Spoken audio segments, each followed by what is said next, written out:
Ainda repercute em todo o mundo, e em especial nos Estados Unidos, a decisão do presidente Joe Biden de não concorrer à reeleição. Por outro lado, a entrada de Kamala Harris na disputa trouxe um verdadeiro frisson, especialmente para o Partido Democrata, o qual ela representa. Durante o Farol falaremos muito sobre essa mudança de cenário nos Estados Unidos, mas algo que merece ser registrado foi o gesto de altruísmo do presidente Biden, que sem dúvida nenhuma foi vítima de etarismo. Etarismo é um tema cada vez mais atual em todo o planeta, ou seja, uma espécie de condição que se dá ao idoso de como ele não é mais necessário para a sociedade, em especial nos Estados Unidos, para a condução do país. As condições cognitivas do presidente Biden são absolutamente compatíveis com a idade que ele tem. Isso demonstra que ele pode ter mais experiência do que qualquer outra pessoa mais jovem. Ele já enfrentou também, como vice-presidente e como presidente, questões cruciais para a vida dos norte-americanos, que estão sempre envolvidos com ataques terroristas, com guerras, com situações delicadas, especialmente no Oriente Médio, em particular agora na guerra entre Israel e o grupo terrorista Hamas. O fato é que Biden ficará na história como um presidente que não quis concorrer à reeleição porque estava idoso, porque estava velho. Bom, o destino dos Estados Unidos será traçado pelos eleitores. Sem dúvida nenhuma, isso colocou um ingrediente extra para as ponderações do candidato Donald Trump, mas o fato é que considerar uma pessoa inapta para fazer qualquer atividade só pela idade é algo muito triste, é algo, na minha opinião, deplorável. Por isso, vale a pena que nós nos atentemos para as nossas ações diárias, para o comportamento que nós temos com o próximo, em especial com as pessoas mais velhas, que não deve jamais ser colocadas ao lado da sociedade e sim junto dela.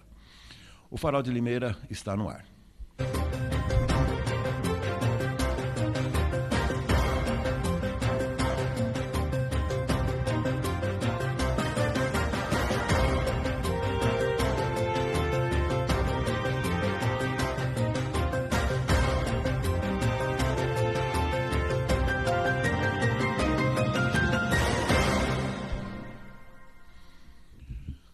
Terça-feira, 23 de julho, ano é 2024. A partir de agora, mais uma edição aqui do nosso Farol de Limeira. Na sequência do nosso programa, daqui a pouquinho, nós vamos falar um pouco também sobre novas medidas relativas ao auxílio-doença, antigo auxílio-doença do INSS, não perca. Teremos também um comentário esportivo de César Roberto e eu vou rapidamente para a redação da Tribuna de Limeira, bater um papo com o Antônio Cláudio Bontorim, que já está posicionado. Meu amigo, seja muito bem-vindo. Um abraço. Um abraço, Beto, um abraço a todos que nos acompanham aqui pelo Farol de Limeira. De fato, essa questão do etarismo, ela é muito debatida em todo o mundo, né? Mas me parece que os norte-americanos não lidam muito bem com essa situação, né?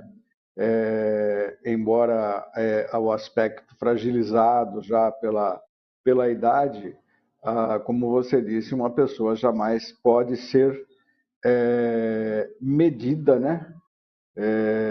A sua capacidade, ter medida a sua capacidade pela sua idade. Eu acho que é, de fato, muito triste, realmente, essa situação, mesmo porque o Trump também não é jovem, né? Exatamente. Não, e você veja como são as coisas, né, Cláudio? Agora houve uma inversão, né? Porque agora quem passou a ser velho é o Trump, né? Quem passou a ser o idoso na disputa, né? Exatamente. A Kamala Harris não tem 60 anos ainda, né? Então, agora a situação vai se inverter e na segunda-feira, né, segunda e terça, e hoje foi divulgada uma pesquisa em que ela já está tecnicamente empatada com ele na questão de votos, mas a gente sabe que nem sempre o voto popular é aquele que leva o presidente norte-americano à Casa Branca, né? A Hillary ganhou no voto popular em 2016, mas nós sabemos que ela não levou porque os estados com o maior número de delegados foi o Trump quem ganhou a eleição, né, Beto? Então tem essa variante também lá nos Estados Unidos. Então, queria traçar até um paralelo aqui com as eleições do nosso país, pelo seguinte, né? Com o retorno do presidente Lula no cenário eleitoral, depois que ele foi solto lá do Paraná, e mesmo nas eleições que ele ajudou demais a ex-presidente Dilma, claramente há uma tendência de alguns estados no Brasil de votarem, eu não sei se de votarem especificamente do PT ou especificamente no Lula, eu quero acreditar que seja mais do Lula do que no PT, embora o Haddad, quando disputou, teve uma excelente votação. Mas nos últimos anos, me parece, Cláudio, salvo engano, que o estado lupendo, se nós tivéssemos um estado lupendo aqui no nosso país, seria Minas Gerais, né? Que normalmente tem decidido as eleições. Minas é um estado extremamente dividido, né? Entre direita e esquerda. Exato, Beto. Minas é um estado onde, apesar de tudo, né, o Lula venceu as eleições, a Dilma venceu também nos dois mandatos em que ela disputou, né? Inclusive sobre o próprio Aécio Neves, que era mineiro, né? E então Minas seria um estado pêndulo no Brasil, né? De São Paulo para baixo, não, porque de São Paulo para baixo a tendência é sempre mais centro à direita, né? E no Nordeste, aí depende muito dos estados, porque há muitos estados com candidatos a governo do PT e outros candidatos à prefeitura das capitais de outros partidos, Beto. Então, a gente, se tivéssemos uma eleição aqui com colégios eleitorais, como a norte-americana, é evidente que Minas, São Paulo, Rio de Janeiro e Bahia seriam os estados onde os candidatos vencedores teriam o maior número de delegados, né? O Cláudio, antes da gente deixar a pauta das eleições norte-americanas, ontem foi passada uma ideia, uma imagem, aliás, por alguns analistas, não dá para a gente confirmar claramente, mas é apenas, por enquanto, uma ideia, de que a Kamala Harris ela é bastante radical em algumas pautas, principalmente, mesmo das pautas progressistas, né? Ela foi comparada, por exemplo, se ela fosse filiada ao PSOL aqui, que é um partido contundente, estridente nessa área, né? E ela já começa a tocar em alguns assuntos, por exemplo, como aborto e tal. Você acredita que, sempre a gente fala disso, né, Cláudio? Claro que ela não foi indicada, claro que ela ainda não tem um vice. Aliás, ontem se falava muito do perfil do vice, que provavelmente seria um homem, né, um homem branco, uma pessoa mais ponderada, para que pudesse conter essas ideias da Kamala Harris. Você acredita que possa haver esse equilíbrio ou ela iria para o tudo ou nada?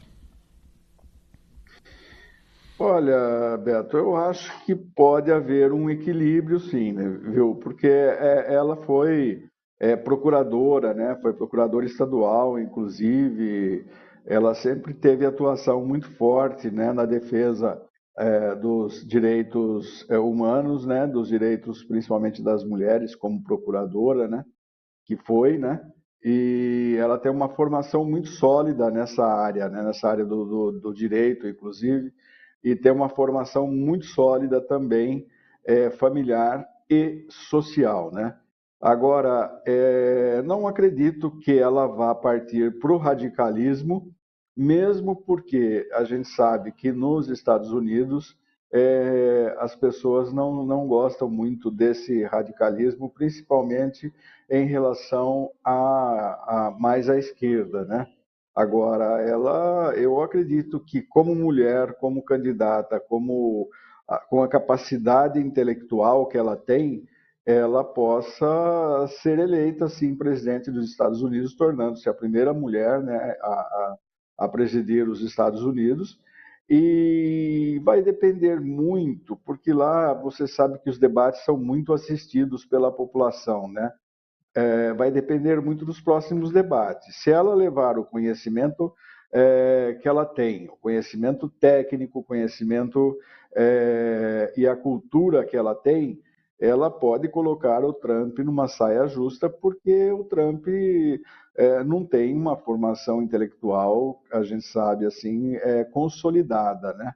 Então, eu acho que ela tem condições, sim, de vencer a eleição, e eu acredito que ela vai partir para um equilíbrio, viu, Beto? Ela não vai se atrever, pelo menos durante a campanha, a partir para assuntos mais espinhosos, assim, de forma radical. E você está colocando em discussão também um outro aspecto, né? É inevitável a comparação com o Donald Trump e com o ex-presidente Jair Bolsonaro, que teve embates, né? O ex-presidente brasileiro teve embates com mulheres, né? Com deputadas, com senadoras e tal. E não é uma característica dele ser gentil com as mulheres. Inclusive com jornalistas, né? Muitas jornalistas foram atacadas e tal. E aí eu coloco esse outro ponto para você ponderar. O Trump, que é mais ou menos da mesma linha, ele encontrará, ao fazer as suas piadas, ele já está se manifestando sobre as gargalhadas, né, da Kamala Harris, e dizendo que ela é louca, etc. e tal. Eu não sei não, hein, Cláudio? Se ele partir para esse lado no debate, ela não terá... ela não irá titubear em responder à altura essas gracinhas que possam ser feitas pelo Trump, viu, Cláudio? Pelo menos, ao que parece, o estilo que ela está colocando desde já, ela não é de levar, como a gente fala aqui no Brasil, desaforo para casa, né? Por isso que eu citei a capacidade intelectual dela, né, a formação educacional que ela tem, né, como um ponto forte justamente para ela usar nos debates com o Trump, né? Porque ele vai, com certeza, partir para essa questão mais da misoginia, né? Partir para essa questão mais do machismo, e ela não vai deixar barato, com certeza, e ela pode colocá-lo, vamos dizer assim, numa calça justa, né? Porque o Trump não é mulher e não usa saia, né? Então ela pode deixá-lo sim meio que complicado nos debates, porque ela não vai levar, ela não leva desaforo para casa realmente, e ela não vai aceitar de forma alguma nenhuma gracinha machista ou misógina que o Trump faça. Embora, Beto, eu considero que o Trump, nessa parte aí, ele é um pouco mais maleável do que o Jair Bolsonaro, em termos de tratamento das mulheres, né? Ele gosta mais das mulheres do que o Bolsonaro, tanto é que os casos extraconjugais dele são bem conhecidos nos Estados Unidos, né? É verdade, verdade. Cláudio, continuando na política, mas agora trazendo fatos novos, inclusive para a eleição municipal. No final de semana circulou em alguns jornais que o governador do estado de São Paulo, Tarcísio de Freitas, decidiu, em relação às candidaturas municipais, ele irá desistir de apoiar qualquer candidato do seu partido para que não haja conflitos com o ex-presidente Jair Bolsonaro, que é do PL. O Tarcísio, se não me engano, é do Republicanos, né? E aí há uma situação aqui na cidade, né? Porque a doutora Mayra, candidata a vice-prefeita com o Betinho, ela é do Republicanos. E aí, teoricamente, ela poderia receber aí o apoio do governador do estado de São Paulo, que não seria irrelevante. Como é que você vê essa situação, Cláudio? Olha, Beto, o Tarcísio, agora não, porque agora não pode, mas ele provavelmente ele deve, no ano que vem, mudar de partido, ou quando abrir a janela partidária, ele deve mudar de partido para ir ao encontro do presidente Jair Bolsonaro. E nós já sabemos também, né, que nas eleições municipais, nas eleições gerais de 2022, em que ele concorreu ao cargo de governador, ele esteve mais ao lado da primeira-dama Roberta Botion na candidatura a deputada estadual do que da própria doutora Mayra em relação ao mesmo cargo, né, a Assembleia Legislativa de São Paulo, em se tratando de Limeira, né? Então ele apoiou mais a candidata, que era a candidata do prefeito, que é a esposa do prefeito, do que propriamente a candidata do seu partido, né? Eu acredito que ele vai se eximir, sim, dos apoios em todos os municípios, mesmo aqueles que tenham os candidatos do seu partido, justamente porque ele deve mudar de partido.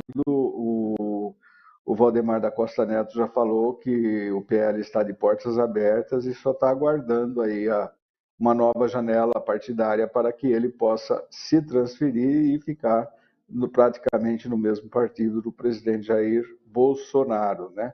Porque a gente sabe que o interesse do Tarcísio agora é em 2026, com certeza, né?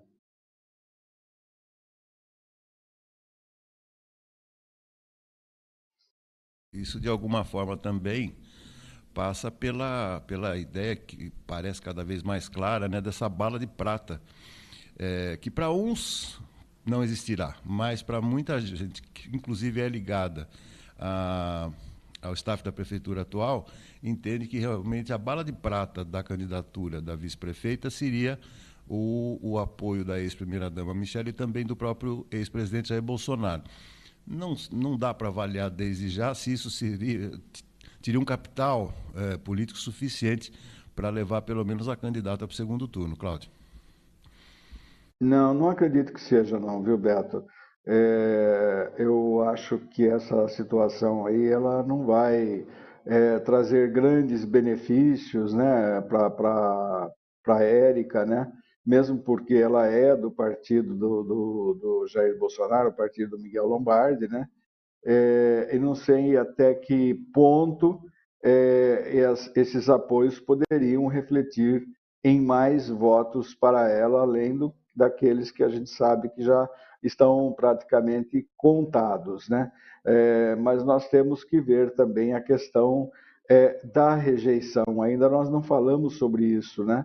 A gente fala só sobre as pessoas e os candidatos mais populares, mas a gente não fala em rejeição, porque a gente sabe que há rejeição muito grande, né? Há vários nomes e outros candidatos não têm rejeição nenhuma. É que nós não temos pesquisas em mãos para dizer aqui em Limeira quem tem mais rejeição. Normalmente, quem está no poder é aquele que mais rejeição sofre dos eleitores, né? Nesse caso, seria a própria vice-prefeita. Mas nós não temos nenhum dado concreto para afirmar, porque as pesquisas não saíram, não há pesquisa feita ainda por nenhum instituto aqui em Limeira, ou se há, ela está apenas restrita aos partidos políticos, né? Mas aquela com registro no TSE, tudo para ser divulgada, eu não tenho conhecimento de que tenha nenhuma. E para isso, para a gente falar sobre essa questão, a gente teria que ter essas pesquisas em mãos, né, Beto? Sim, a gente sabe, né, da força do ex-presidente, né, da ex-primeira-dama, mas não sei, porque você não colocar os pés no município durante vários anos e acreditar que você esteja passando por lá durante 1 hora, 2 horas, que seja suficiente. Tanto é verdade, você lembrou muito bem, o governador Tarcísio, se não me engano, esteve aqui na, na convenção, uma espécie de festa de lançamento da candidatura da Roberta Botion. Mas também isso não serviu para muita coisa não, né, Cláudio? Não, não, Beto, mesmo porque ele também era candidato, né? Ele também estava concorrendo, mas nem sempre, né? Esse apoio de personalidades reflete na questão eleitoral do candidato em si, né?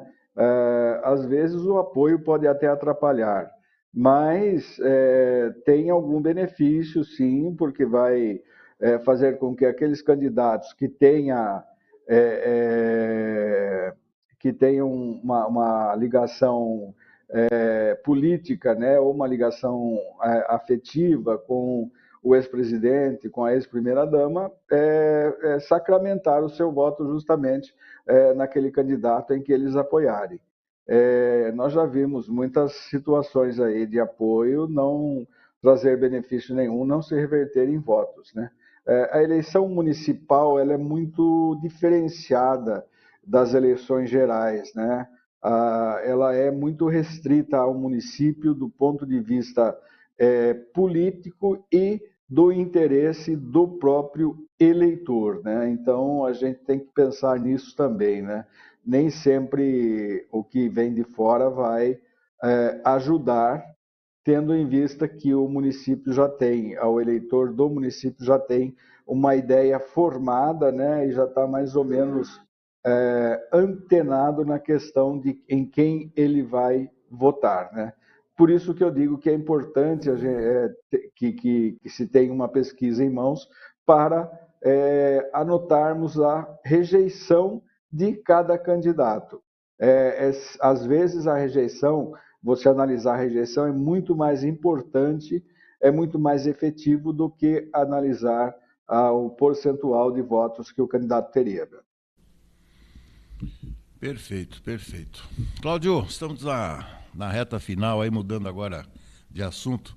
Estamos nos últimos dias que antecedem aí a abertura dos Jogos Olímpicos de Paris, né? Tudo bem, paralelo aos Jogos, a situação na questão da segurança em Paris está sendo um negócio assim impressionante, né? Os conflitos que são travados em todo o mundo ensejam essa preocupação, né? E você acredita que pode acontecer alguma coisa, Cláudio? Olha, a França, ela é um país que chama muito a atuação de grupos extremistas. Nós já tivemos vários casos aí recentes, né? De ataques, né? Em boates, em sedes de jornais. Então, existe uma possibilidade, sim, pelas próprias posições que o Emmanuel Macron toma, né, em relação a algumas situações, né, em algumas questões políticas externas, e também em relação ao que a França faz com alguns povos, né, o que os franceses fazem com alguns dos povos que muitos deles são franceses, mas são de ascendência islâmica, né, árabe, e a França tem várias leis, por exemplo, que proíbe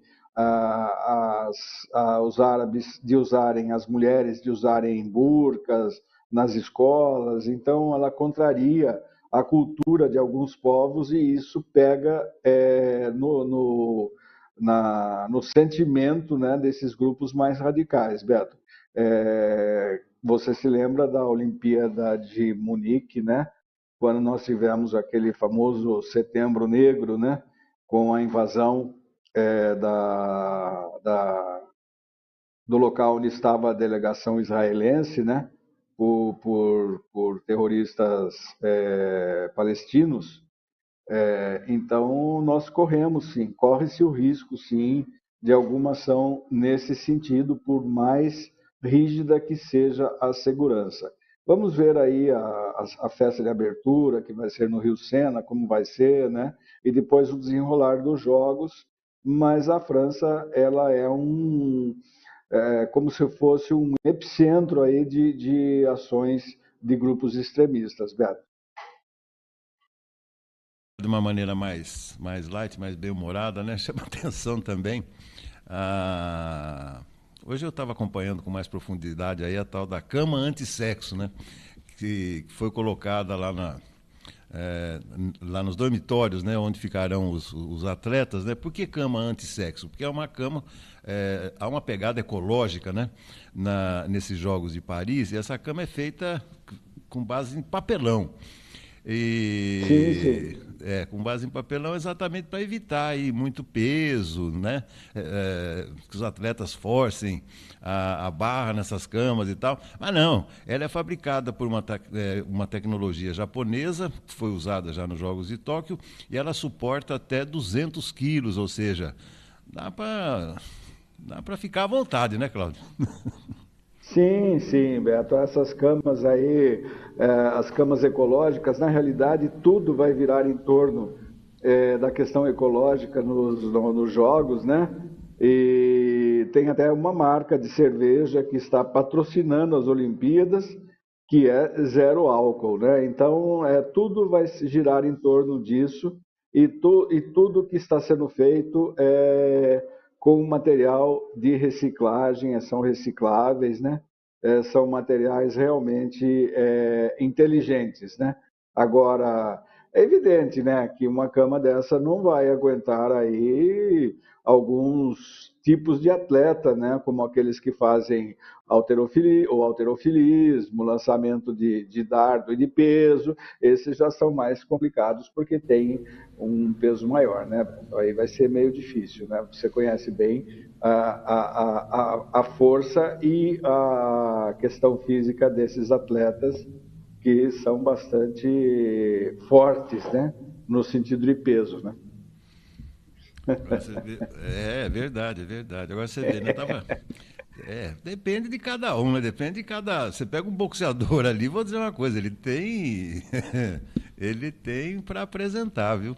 Mas não, a gente sabe que isso aí é um problema, inclusive, né? Aqui nas Olimpíadas do Rio de Janeiro, muito se comentou disso, né, Claudio? Desse zigue-zague que acontece entre os apartamentos, né, os atletas que se conhecem ou que não se conhecem, mas de repente se flertam ali durante os jogos, né?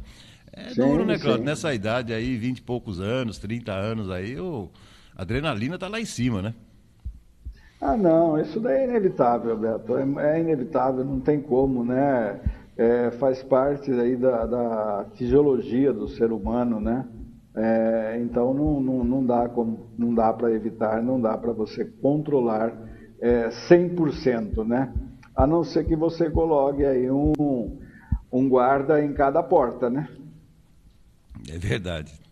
Cláudio, amanhã nós vamos falar um pouquinho mais sobre as eleições da Venezuela. Mas ontem eu vi elogios, inclusive, daqueles que criticam costumeiramente o presidente Lula, na postura que ele teve, que se disse assustado com a declaração do Maduro a respeito da possibilidade de um banho de sangue lá na Venezuela, né? O Lula parece que dessa vez, né, lendo, não tendo rompantes e tal, parece que ele está administrando melhor esse perigo, né, da derrota do Maduro na Venezuela nas eleições desse final de semana, né? Exatamente. Eu acredito que seja isso, essas declarações do Maduro, seja mais um rompante aí de quem sabe que está perdendo as eleições e pode eventualmente, deve eventualmente perder as eleições, né? É, e ele perdendo as eleições, o reconhecimento do vencedor vai ser de imediato, né? Mesmo porque esse candidato, ele é um candidato de centro-esquerda, né? Então ele não é um candidato de direita, né? Não é um candidato tipo aquele que se declarou, né? Se autodeclarou presidente na Venezuela, né? E causou toda aquela confusão, mas ele pode realmente, ele deve realmente perder as eleições.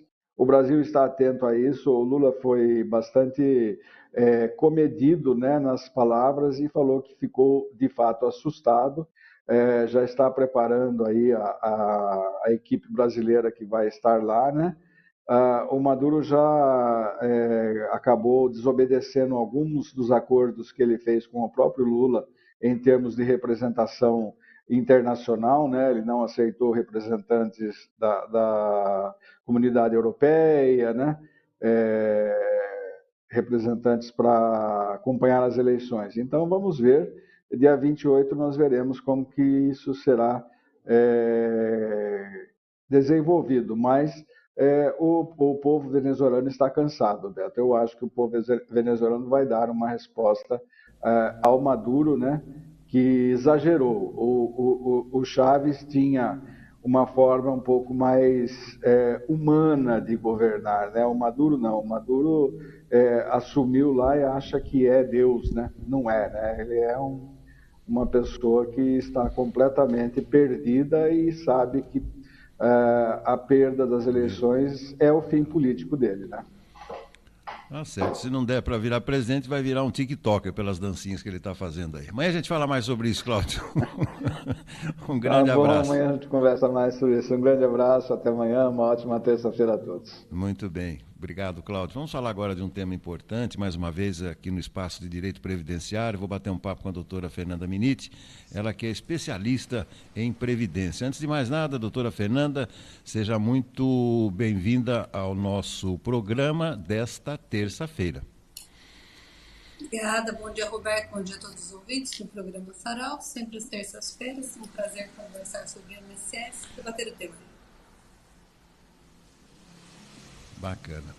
Doutora Fernanda, bom, o assunto de hoje são as novas regras, né, para pedir a prorrogação do benefício por incapacidade, que é o antigo auxílio-doença, que essas novas regras já estão valendo. Queria começar com um esclarecimento que a senhora faça do que se trata realmente, né, só para a gente começar entendendo bem o assunto, o que é o antigo auxílio-doença, hoje benefício por incapacidade.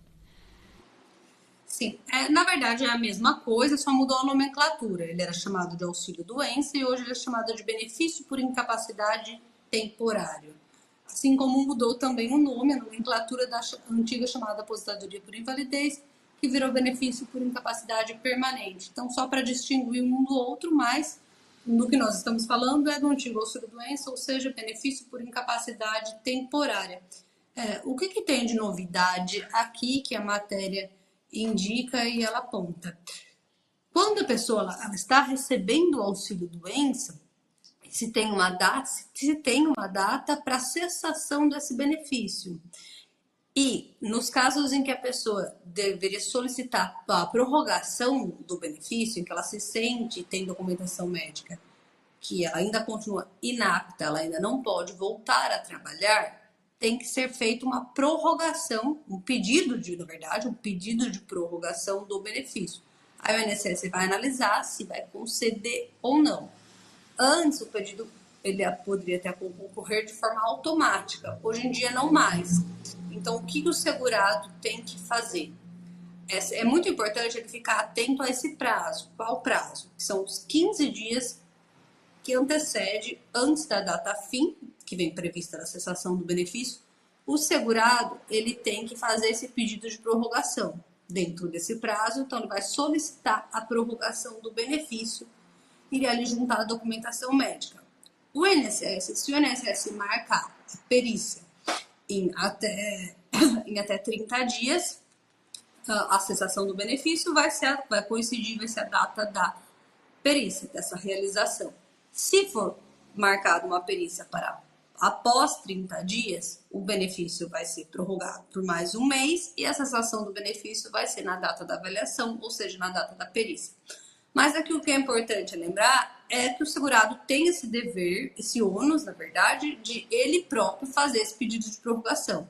Então, sempre ficar atento a que data vai cessar o benefício, a data da cessação do benefício, a DCB, que o INSS, quando ele concede, ele já informa a data que vai cessar.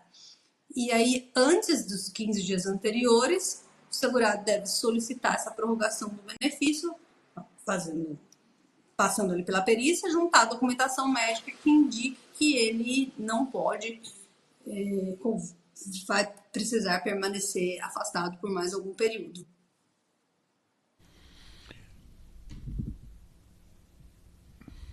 Tá. Não, ficou claro, deu para entender claramente. Eu queria. Vamos pegar um exemplo prático, doutora Fernanda. Por exemplo, eu tenho amizade com um médico que ele é perito do trabalho. E às vezes ele me relata casos realmente bastante graves que acontecem nas empresas. Digamos que a pessoa no trabalho quebrou o braço, teve uma fratura de braço ali e pode ficar afastada, talvez, devido à gravidade, por 60, 90 dias. Nesses casos, num primeiro momento, essa concessão do serviço ela já é dilatada ou é sempre no prazo de 30 em 30 dias? Não, ela é dilatada. O INSS vai, então, a pessoa vai passar por uma perícia, o INSS vai conceder por um prazo tal. Às vezes, vamos pegar esse exemplo. Imagina que o INSS concedeu por 60 dias ou 90 dias. Aí, se ele concedeu por 90 dias, aquele tem a data fim do benefício, nesses 90 dias. O dia, mês e o ano. Antes dos 15 dias, a pessoa deve solicitar a prorrogação do benefício, juntar a documentação médica, passar pela perícia, se ao invés dos 90 dias para recuperação, essa pessoa, nesse caso específico, precisou de, por exemplo, mais um mês. Se estender para 4 meses, 5 meses, ela vai juntar essa documentação médica e vai passar pela análise do INSS. Não é que o INSS só concede benefícios por 30 dias. Então, o primeiro benefício, ele vai analisar, de acordo com o atestado, com a documentação médica, o período sugerido e se de fato aquilo faz sentido. Ele vai conceder por um lapso tal, que vem já com a data prevista para o fim do benefício, a data de cessação do benefício. Nessa cessação, 15 dias anteriores, ele deve solicitar o segurado a prorrogação marcando a perícia. E ali na perícia aí vai dizer por mais quanto tempo vai prorrogar ou não. Então, pode ser prorrogado por mais um mês, enfim, mais 2 meses. Ali vai depender do laudo médico e da documentação. Mas o que a pessoa tem que observar é os 15 dias para solicitar e, na verdade, o INSS vai cessar ou não, de acordo com a documentação. E se ele cessar, ele vai cessar na data da perícia. Se a pessoa pediu a prorrogação e for menos do que 30 dias para a realização da perícia, o INSS entenda que não vai prorrogar, ele vai cessar o benefício na data da perícia. Se for depois de 30 dias, também vai ser na data da perícia, só que a diferença vai ser que ele vai receber mais um mês, porque esse benefício se prorroga por mais um mês, já que a perícia não for marcada em 30 dias. Então, o segurado recebe esse benefício até a data da realização da perícia. O segurado não vai ter prejuízo nessa espera se demorar para ser marcado a perícia. Resumindo, é isso que se quer preservar para o segurado. Exatamente, é isso que eu ia te perguntar, porque nesse caso, a gente sabe que os funcionários do INSS estão em greve, mas os médicos peritos parece que não. Se isso ocorresse na prática, né, com toda essa exatidão de datas, tudo bem, né, doutora? Mas às vezes marcar uma perícia não é tão simples assim, né? É isso que eu iria exatamente lhe perguntar. Sim, exatamente. Nós sabemos que às vezes as perícias atrasam, demoram, ainda mais por conta de greve. Ontem eu estava assistindo uma reportagem que um segurado ia na agência, a agência estava fechada, também falhas no sistema, muitas vezes acessa o sistema do meu INSS, ele está sem comunicação, pede para tentar novamente.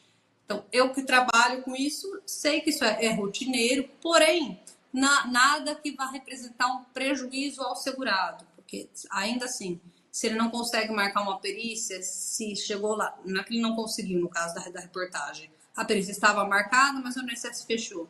Então, nesses casos, o que acontece? Esse benefício se prorroga, o INSS continua pagando até ter aquela constatação médica, aquela perícia realizada pelo INSS. Se ali na perícia o INSS entender que não tem direito, aí sim ele cessa, mas ele não vai cessar o benefício por conta de uma falta de funcionários ou porque não houve pessoa para elaborar o ato, enfim. Então, a pessoa não vai ser prejudicada por conta de demora ou eventuais demandas que possam ter problemas de inconsistência. Por isso que se mantém o benefício até a data da realização da perícia. Perfeito, ficou muito claro. Um último assunto, aproveitando, né, doutora, a sua presença aqui no nosso programa, nós sabemos aí que os servidores do INSS, como eu falei, estão em greve. Qual que é a orientação que a senhora dá para aquelas pessoas que estão aí contando os dias, né, para entrarem com a sua documentação pedindo a tão sonhada aposentadoria? Essas pessoas devem aguardar o retorno normal das atividades ou deve ingressar com esse pedido mesmo assim? Tá, boa pergunta. Do meu ponto de vista, não precisa aguardar, por quê? Porque a documentação ela é feita toda de forma digital. Então, a entrada no pedido ela vai ser feita pelo aplicativo, pelo INSS. O que a pessoa tem que ter consciência, tem que saber de fato, é se ela tem o direito, se ela já está com a documentação, tudo aquilo que vai precisar, se vão precisar corrigir algo no sistema do INSS e deixar essa aposentadoria bem planejada. Tendo isso em mãos, o fato de estar em greve não significa que ela deva aguardar o retorno, porque ela já pode dar entrada no seu pedido. Talvez sim, a análise da sua concessão possa demorar um pouco mais do que se não tivesse em greve, mas isso no momento de análise de concessão, não dela solicitar o requerimento do pedido. E também tem casos que,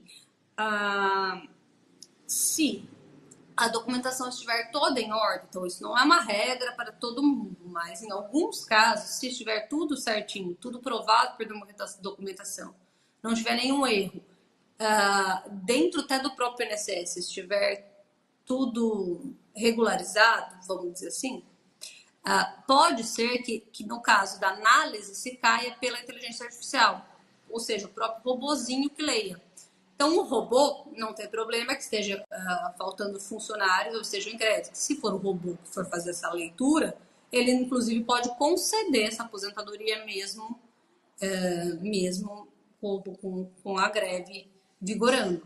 Porém, que do robô, se casos mais complexos, não é feito pela própria inteligência artificial. Aí vai direto para o servidor. Quando a gente estiver falando de período rural, período com insalubridade, sendo o servidor que vai analisar. E também o robô, ele faz a leitura só simples. Então, se tiver alguma lacuna, ele não consegue ler, se estiver faltando algum vínculo, uma data de abertura, de fechamento de vínculo, também o robô não vai ler se irregularidades, coisas que precisam ser arrumadas.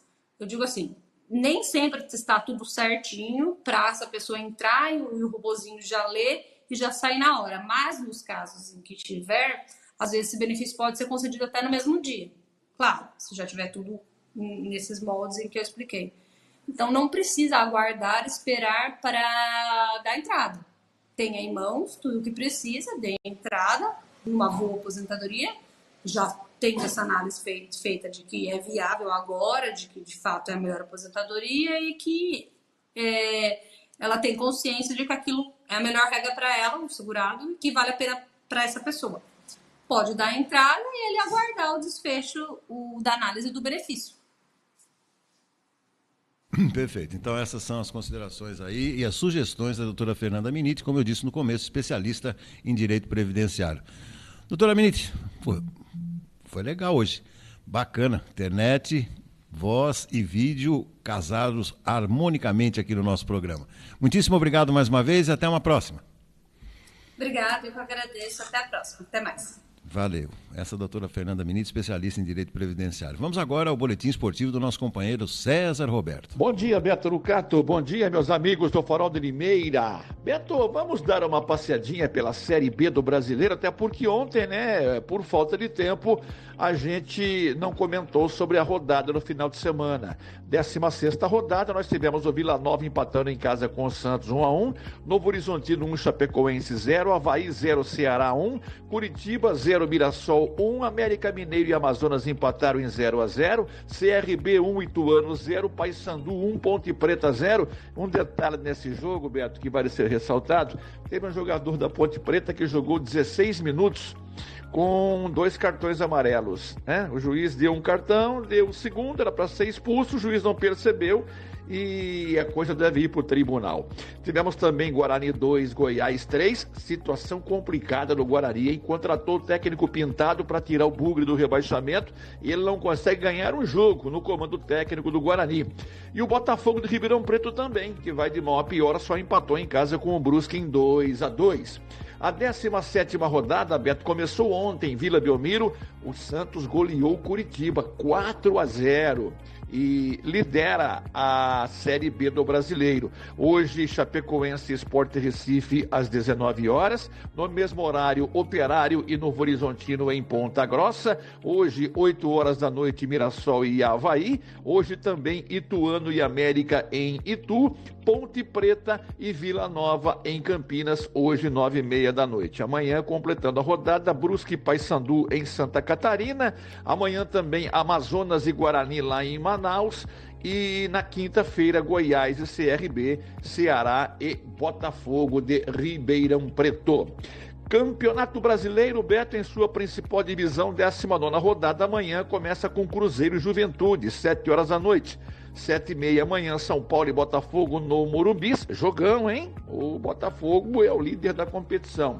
O Vitória vai enfrentar o Flamengo amanhã, 8 horas da noite no Barradão. Amanhã também Fluminense e Palmeiras no Maracanã. Amanhã Atlético de Goiás e Bahia. Na quinta-feira, Corinthians e Grêmio na Arena Neoquímica. O Internacional enfrentando o Fortaleza no Beira-Rio. Só que esse jogo aqui não vai acontecer nesse meio de semana. Até porque o Internacional joga hoje pela Sul-Americana contra o Rosário Central lá em Porto Alegre. Jogo de ida na Argentina, deu a equipe argentina pelo placar de 1-0. Aqui no futebol doméstico, Beto, a Internacional se reapresentou agora pela manhã. Neste momento acontece um treinamento no Limeirão sobre as ordens do técnico Felipe Conceição, visando o jogo da Inter no final de semana contra o Avenida, lá em Santa Cruz do Sul, interior do Rio Grande do Sul. Avenida, como eu disse ontem, é a cidade onde mora o Bolívar, né? Certamente vai assistir esse jogo o ex-xerife na zaga do Leão da Paulista. E um outro detalhe também envolvendo esta partida, Beto, Rafael Pim, né, goleiro que fez história jogando pela Internacional aqui de Limeira, é o goleiro da equipe gaúcha. Então a Inter jogará no final de semana. Logo mais à tarde é bem provável que a CBF divulgue se o jogo será no sábado ou no domingo e também o horário desta partida. De uma coisa é certa, o técnico da Inter, Felipe Conceição, terá todos os jogadores, né, à sua disposição, até porque não tem nenhum jogador suspenso, exceto o lateral direito César, né, que acabou fraturando o pé em um dos treinos da Inter e não jogará mais nesta temporada. Beleza? São as informações do esporte, sempre em nome de Vitória Contabilidade.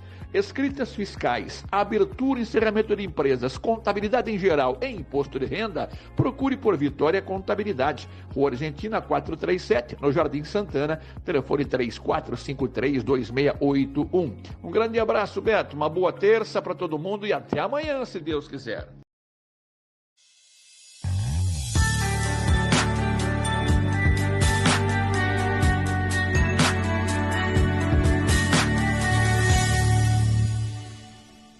Valeu, César, muitíssimo obrigado. E agora com o comentário de Ricardo Galzerano, antes uma breve paradinha para a mensagem do nosso parceiro comercial e depois a conclusão com o Ricardo Galzerano. Eu volto amanhã às 10.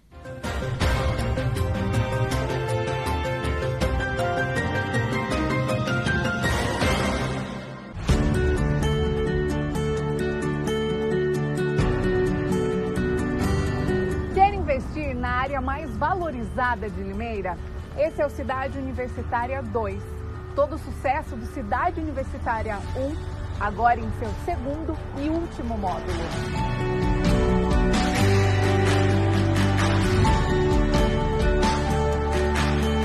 São lojas comerciais e residenciais a partir de 250 metros quadrados, com infraestrutura completa e ao lado da Unicamp. Esta é a hora perfeita para investir. As obras já estão em fase final. E para ficar ainda melhor, este é um loteamento com a qualidade Grupo Ingep. Investimento garantido, sem preocupação e com pagamento facilitado. Em até 180 vezes, sem burocracia. Visite o nosso plantão de vendas que fica próximo à rotatória da Limeira Cordeirópolis e garanta o melhor negócio.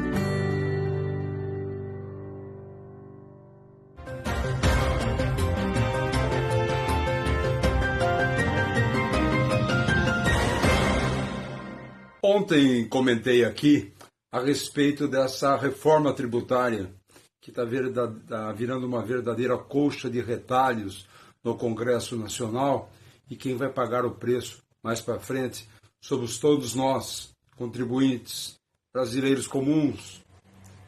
Mas aí um amigo comentou, mas espera um pouquinho, mas quem está votando isso não são os congressistas? Eles não são eleitos pelo povo? São eleitos pelo povo no voto, mas eles defendem interesses de quem os colocou lá. Grandes interesses, a maioria. Por isso eu dou maior valor e aplaudo aqueles que votaram contra a reforma tributária, tiveram a coragem de votar contra o governo e contra a pressão desses lobbies de grandes empresas que estão metendo o dedo, transformando essa reforma tributária numa bagunça. Bagunça, repito, que vai cair no nosso bolso.